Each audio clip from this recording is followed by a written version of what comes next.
ಎಲ್ರಿಗೂ ನಮಸ್ಕಾರ. ನೀವು ನೋಡ್ತಾ ಇದ್ದೀರಾ ಟಿವಿ ವಿಕ್ರಮ. ನಾನು ಮುಮ್ತಾಜ್ ಅಬ್ದುಲ್ ನೆಲ್ಲಡ್ಕ. ವೀಕ್ಷಕರೇ, ಮೊನ್ನೆಯಿಂದ ಸಿದ್ದರಾಮಯ್ಯನವರು ಡಿಕೆ ಶಿವಕುಮಾರ್ ಅವರನ್ನ ವೇದಿಕೆಯಲ್ಲಿ ಅವಮಾನ ಮಾಡಿದಂತಹ ವಿಡಿಯೋ ಬಹಳ ವೈರಲ್ ಆಗ್ತಾ ಇದೆ.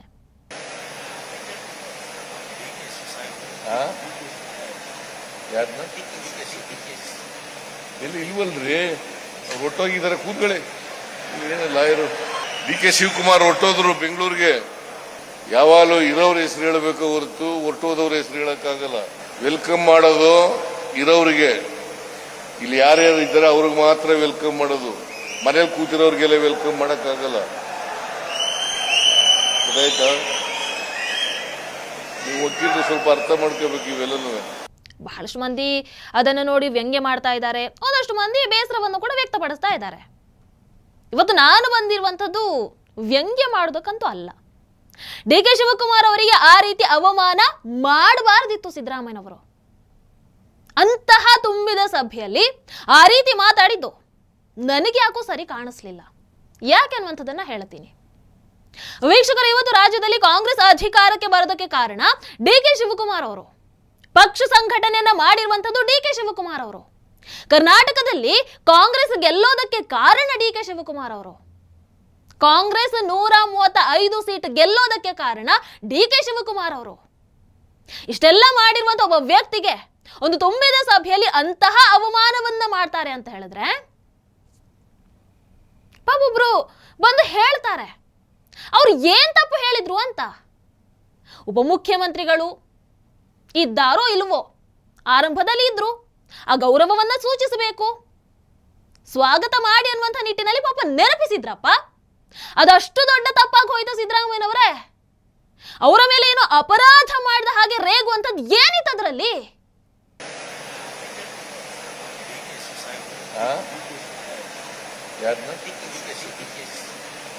ಇಲ್ವಲ್ರಿ, ಹೊಟ್ಟೋಗಿದ್ದಾರೆ ಕೂತ್ಕೊಳ್ಳಿ. ಲಾಯರು ಡಿಕೆ ಶಿವಕುಮಾರ್ ಹೊಟ್ಟೋದ್ರು ಬೆಂಗಳೂರಿಗೆ.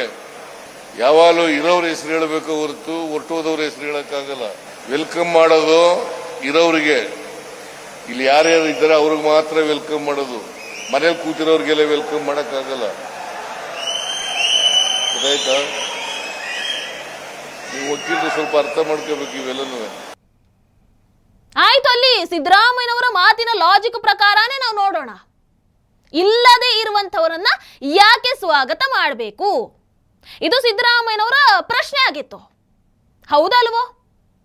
ಹಾಗಿದ್ರೆ ಇಂದಿರಾ ಗಾಂಧಿ ಅವರು ಇದ್ದಾರೆ ಈಗ ಸಿದ್ದರಾಮಯ್ಯನವರೇ, ಯಾಕೆ ಅವರ ಹೆಸರನ್ನ ತಗೊಳ್ತೀರಾ ನೀವು ಕಾರ್ಯಕ್ರಮಗಳಲ್ಲಿ? ಸೋನಿಯಾ ಗಾಂಧಿ ಅವರು ಇರ್ತಾರಾ ಅಥವಾ ರಾಹುಲ್ ಗಾಂಧಿ ಯಾವಾಗ್ಲೂ ನಿಮ್ಮ ಜೊತೆಗೆ ಇರ್ತಾರ ಕಾರ್ಯಕ್ರಮಗಳಲ್ಲಿ? ಇಲ್ಲ ಅಲ್ವಾ?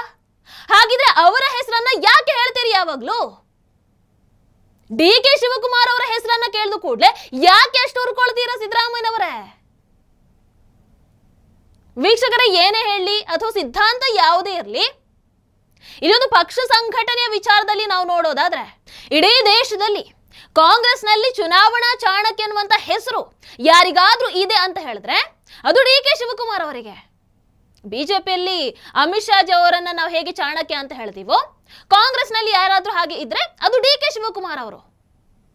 ಅದು ತೆಲಂಗಾಣ ಚುನಾವಣೆ ಆಗಿರಲಿ, ಮಧ್ಯಪ್ರದೇಶ ಚುನಾವಣೆ ಆಗಿರಲಿ, ಅಥವಾ ಯಾವುದೇ ಚುನಾವಣೆ ಆಗಿರಲಿ, ಚುನಾವಣೆ ಅಂತ ಬಂದಾಗ ಅಲ್ಲಿ ಹೋಗಿ ಕೂರಿಸುವಂಥದ್ದು ಡಿಕೆ ಶಿವಕುಮಾರ್ ಅವರನ್ನ.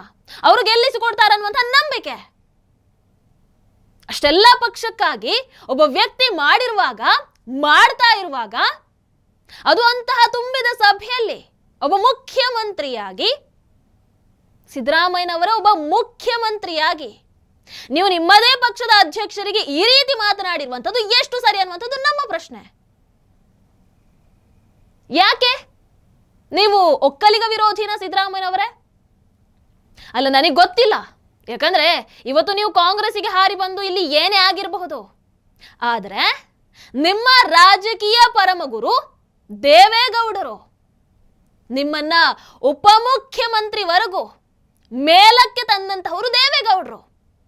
ಆದ್ರೆ ಇವತ್ತು ಅದೇ ದೇವೇಗೌಡ ಕುಟುಂಬ ಅಂದ್ರೆ ನೀವು ಉರ್ಕೊಂಡು ಬಿಡ್ತೀರಾ, ಅವರನ್ನ ದ್ವೇಷ ಮಾಡ್ತಾ ಇದ್ದೀರಾ. ಮೇಲಕ್ಕೆ ಬರುವುದಕ್ಕೆ ಸಹಾಯವನ್ನು ಮಾಡಿದವರನ್ನ ಸ್ಮರಿಸಿಕೊಳ್ಳುವಂತಹ ಒಂದು ಒಳ್ಳೆತನ ಕೂಡ ಇಲ್ಲ ಅಲ್ವಾ ಸಿದ್ದರಾಮಯ್ಯನವರ ನಿಮ್ಮಲ್ಲಿ? ನಿಮಗೆ ಡಿ ಕೆ ಶಿವಕುಮಾರ್ ಅವರನ್ನ ಕಂಡ್ರೆ ಆಗಲ್ಲ, ದೇವೇಗೌಡರನ್ನ ಕಂಡ್ರೆ ಆಗಲ್ಲ.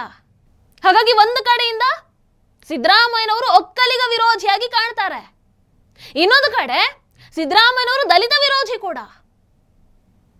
ವೀಕ್ಷಕರೇ, ದಲಿತ ದಲಿತ ಅಂತ ಎಷ್ಟೇ ಕಣ್ಣೀರನ್ನ ಹಾಕ್ಲಿ ಸಿದ್ದರಾಮಯ್ಯನವರು, ಆದ್ರೆ ಸಿದ್ದರಾಮಯ್ಯನವರು ಯಾವತ್ತಿದ್ರೂ ಕೂಡ ದಲಿತ ದ್ವೇಷಿನೇ. ಅವರಲ್ಲಿ ದಲಿತ ಪ್ರೇಮಾನೂ ಇಲ್ಲ, ಏನೂ ಇಲ್ಲ.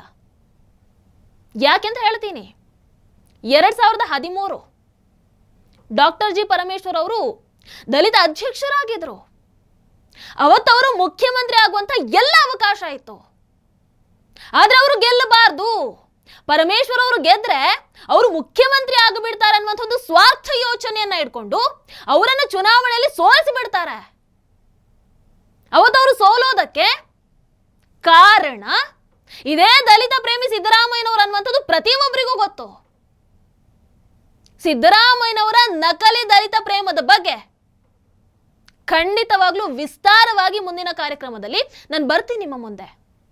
ಎಂಥವ್ರು ಆದ್ರೂ ಶಾಕ್ ಆಗ್ತೀರಾ ಅವರ ದಲಿತ ಪ್ರೇಮವನ್ನ ನೋಡಿ.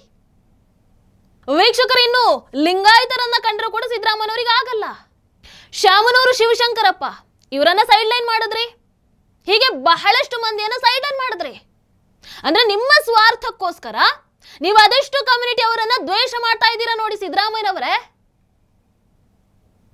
ಇನ್ನು ಆ ಗ್ಯಾರಂಟಿ ಈ ಗ್ಯಾರಂಟಿ, ಹೆಣ್ಣು ಮಕ್ಕಳಿಗೆ ಶಕ್ತಿಯನ್ನು ತುಂಬುವುದಕ್ಕೆ ಶಕ್ತಿ ಯೋಜನೆ, ಹೆಣ್ಣು ಮಕ್ಕಳನ್ನ ಸಬಲರಾಗಿಸೋದಕ್ಕೆ ಅಲ್ಲಲ್ಲ ತಾಯಂದಿರನ್ನ ಸಬಲರಾಗಿಸೋದಕ್ಕೆ ಗೃಹಲಕ್ಷ್ಮಿ ಯೋಜನೆ ಅಂತ ಬೊಗಳೆ ಬಿಡುವಂತ ಇದೇ ಸಿದ್ದರಾಮಯ್ಯನವರು ಕಷ್ಟ ಅಂತ ಹೇಳ್ಕೊಂಡು ಬಂದಂತಹ ಅದೇ ಹೆಣ್ಣಿನ ಜೊತೆಗೆ ಪಬ್ಲಿಕ್ ನಲ್ಲಿ ಕೆಟ್ಟದಾಗಿ ನಡ್ಕೊಂಡವ್ರು ಯಾರು? ಇದೇ ಸಿದ್ದರಾಮಯ್ಯನವರಲ್ವಾ?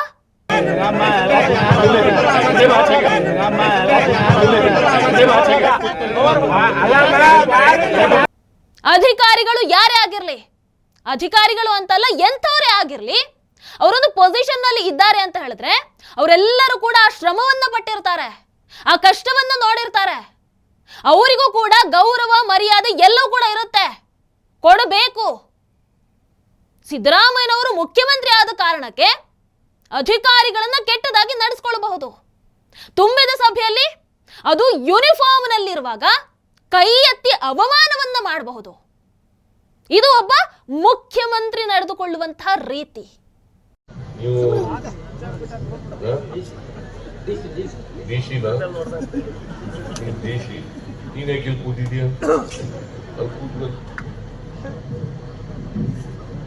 ಸ್ವಾಮೀಜಿಗಳು ಪಕ್ಕದಲ್ಲಿ ಕೂತ್ಕೊಂಡು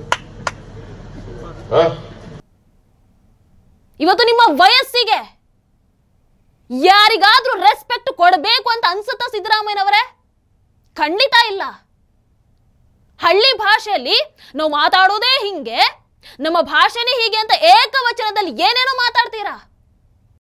ನೀನು ಯಾವನೇ ನೀನು, ನೀ ಯಾವನ ಕೇಳಕ್ಕೆ, ನೀ ಯಾವನೇ ಕೇಳಕ್ಕೆ? ಅದೇ ಭಾಷೆಯಲ್ಲಿ, ಅದೇ ನಿಮ್ಮ ಹಳ್ಳಿ ಸೊಗಡಿನ ಭಾಷೆಯಲ್ಲಿ ನಿಮ್ಮ ಸೋನಿಯಾ ಮೇಡಮ್ ಅನ್ನ ಕರಿತೀರಾ ಸಿದ್ದರಾಮಯ್ಯನವರ ಹಾಗೆ? ಆಗಲ್ಲ ಅಲ್ವಾ?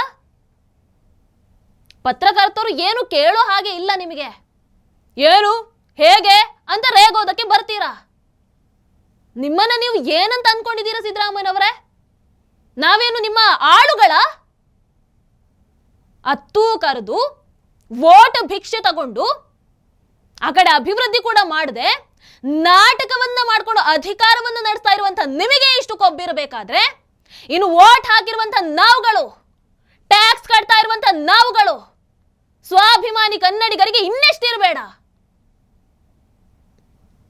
ರಾಜಕೀಯದಲ್ಲಿ ಇಷ್ಟು ವರ್ಷ ಇದ್ದುಕೊಂಡು ಈ ರೀತಿ ನಡ್ಕೊಳ್ತೀರಲ್ವ ಸಿದ್ದರಾಮಯ್ಯನವರೇ? ಈ ರೀತಿ ಅಧಿಕಾರಿಗಳಿಗೆ, ಜನರಿಗೆ, ಡಿಸಿಗೆ, ಉಪಮುಖ್ಯಮಂತ್ರಿಗಳಿಗೆ ಪಬ್ಲಿಕ್ ನಲ್ಲೇ ಅವಮಾನ ಮಾಡ್ತೀರಾ. ಒಂದು ಕ್ಷಮೆಯಾದ್ರೂ ಕೇಳ್ತೀರಾ? ಅದೂ ಇಲ್ಲ. ಕೇಳಿದ್ರೆ ನಾನೆಲ್ಲಿ ಹಾಗೆ ಹೇಳಿದ್ದೀನಿ ಅಂತ ಕೇಳ್ದವರ ಮೇಲೆ ರೇಗ್ತೀರಾ. ನೀವು ಅವ್ರು ಕೇಳಿದ್ರಿ ಅವಮಾನ ಮಾಡ್ಲಿಲ್ಲ ಅಂತ ಹೇಳ್ಬೇಕಾಗಿತ್ತಲ್ಲ ನೀವು. ಆಮೇಲೆ ಸಿದ್ದರಾಮಯ್ಯನವರೇ ಮೊನ್ನೆ ಭಾಷಣದಲ್ಲಿ ಹೇಳ್ತಾ ಇದ್ರಿ, ಮೈಸೂರು ಬೆಂಗಳೂರು ಹೈವೇ ನಾವೇ ಮಾಡಿಸಿದ್ವು ಅಂತ. ಇದಕ್ಕೂ ಮೊದಲು ಅಲ್ಲಿ ಮಳೆ ಬಂದು ನೀರು ತುಂಬಿದಾಗ ಪ್ರತಾಪ್ ಸಿಂಹ ಅವರ ಹೆಸರನ್ನೇ ಬೊಬ್ಬೆ ಹಾಕ್ತಾ ಇದ್ರಿ. ಅದನ್ನ ನೀವೇ ಮಾಡಿರೋದಾದ್ರೆ ಪ್ರತಾಪ್ ಸಿಂಹ ಅವರಿಗೆ ಯಾಕೆ ಬೈತಾ ಇದ್ರಿ ಸಿದ್ದರಾಮಯ್ಯನವರೇ? ಆಯ್ತು, ಎಲ್ಲ ಹೋಗ್ಲಿ, ಮೆಮೊರಿನೂ ಹೋಗ್ಬಿಟ್ಟಿದ್ಯಾ ಹಾಗಾದ್ರೆ. ವೀಕ್ಷಕರ, ಕೊನೆಗೆ ಒಂದು ವಿಡಿಯೋವನ್ನ ಹಾಕ್ತೀನಿ, ದಯವಿಟ್ಟು ನೋಡ್ಕೊಂಡು ಬನ್ನಿ. ಇದು ಸರ್ಕಾರಿ ಕಾರ್ಯಕ್ರಮ, ಜನರಿಗೆ ಸುಳ್ಳು ಹೇಳಲಿಕ್ಕೆ ಸಾಧ್ಯ. ಏಯ್ ಕೂತ್ಕೊಳ್ರಿ, ಅವ್ರು ಯಾರವ್ರು? ಏಯ್ ಕೂತ್ಕೊಳ್ಳಯ್ಯ, ಏಯ್ ಪೇಟಾ ಕೂತ್ಕೋ. 20-25 ನಿಮಿಷ ಕೂತ್ಕೊಳ್ಳಿ. ಏ ಯಾವನ ಅಲ್ಲಿ ಕೂತ್ಕೊಳ್ಳಯ್ಯ, ಏ ಪೇಟ ಕೂತ್ಕೊಳ್ಳಯ್ಯ. ಏನಿದು ಸಿದ್ದರಾಮಯ್ಯನವರೇ, ಏನಿದು? ನಿಮ್ಮನ್ನ ನೀವು ಏನ್ ಅನ್ಕೊಂಡಿದ್ದೀರಾ ಸಿದ್ದರಾಮಯ್ಯನವರೇ? ವೋಟ್ ಹಾಕಿರುವಂತವ್ರು ಅವರು. ವೋಟ್ ಹಾಕಿರೋ ಜನರನ್ನ ಕೂಡ ಇಷ್ಟು ಕೀಳಾಗಿ ನಡೆಸ್ಕೊಳ್ತೀರಲ್ವಾ? ನಾಚಿಕೆ ಆಗಲ್ವಾ ನಿಮಗೆ? ಒಂದು ಕಡೆಯಿಂದ ಲಿಂಗಾಯತರನ್ನ ಕಂಡ್ರೆ ಆಗಲ್ಲ ನಿಮಗೆ, ಇನ್ನೊಂದು ಕಡೆ ದಲಿತರನ್ನ ಕಂಡ್ರೆ ಆಗಲ್ಲ, ಒಕ್ಕಲಿಗರನ್ನ ಕಂಡ್ರೆ ಆಗಲ್ಲ, ಅಧಿಕಾರಿಗಳನ್ನ ಕಂಡ್ರೆ ಆಗಲ್ಲ, ಮೀಡಿಯಾದವರನ್ನ ಕಂಡ್ರೆ ಆಗಲ್ಲ, ಉಪಮುಖ್ಯಮಂತ್ರಿಗಳನ್ನ ಕಂಡ್ರೆ ಆಗಲ್ಲ, ವೋಟ್ ಹಾಕಿದವರನ್ನ ಕಂಡ್ರೂ ಆಗಲ್ಲ. ಎಲ್ಲಿವರೆಗೂ ಇದೆಲ್ಲ? ಒಂದು ನೆನಪಲ್ಲಿರಲಿ ಸಿದ್ದರಾಮಯ್ಯನವರೇ, ಅಧಿಕಾರ ಯಾವತ್ತೂ ಕೂಡ ಶಾಶ್ವತ ಅಲ್ಲ. ನಿಮ್ಮ ವ್ಯಕ್ತಿತ್ವ ಹೌದು ಶಾಶ್ವತ. ನಿಮ್ಮ ಈ ದುರಹಂಕಾರ ಇದೆಯಲ್ವಾ, ಅದೇ ನಿಮಗೆ ಅಂತ್ಯವನ್ನ ಬರೆಯುತ್ತೆ. ನೋಡ್ತಾ ಇರಿ, ರಾಜ್ಯದ ಜನ ಕುರುಡರಲ್ಲ. ಕಾಲ ಎಲ್ಲದಕ್ಕೂ ಕೂಡ ನಿಮ್ಮ ದುರಹಂಕಾರಕ್ಕೆ ಆದಷ್ಟು ಬೇಗ ಉತ್ತರವನ್ನು ಕೊಡಲಿ ಅನ್ನುವಂಥದ್ದು ನಮ್ಮೆಲ್ಲರ ಆಶಯ. ನಮಸ್ಕಾರ. ಟಿವಿ ವಿಕ್ರಮ, ದೇಶ ನಿಮ್ಮ ಕೈಯಲ್ಲಿ. ಈ ಕಾರ್ಯಕ್ರಮ ನಿಮಗೆ ಇಷ್ಟ ಆಗಿದ್ದಲ್ಲಿ ಲೈಕ್, ಶೇರ್ ಹಾಗೂ ಕಮೆಂಟ್ ಮಾಡಿ. ಟಿವಿ ವಿಕ್ರಮದ ಕಾರ್ಯಕ್ರಮಗಳನ್ನು ನಿರಂತರವಾಗಿ ವೀಕ್ಷಿಸಲು ಸಬ್ಸ್ಕ್ರೈಬ್ ಮಾಡಿ, ಬೆಲ್ ಐಕನ್ ಒತ್ತಿ.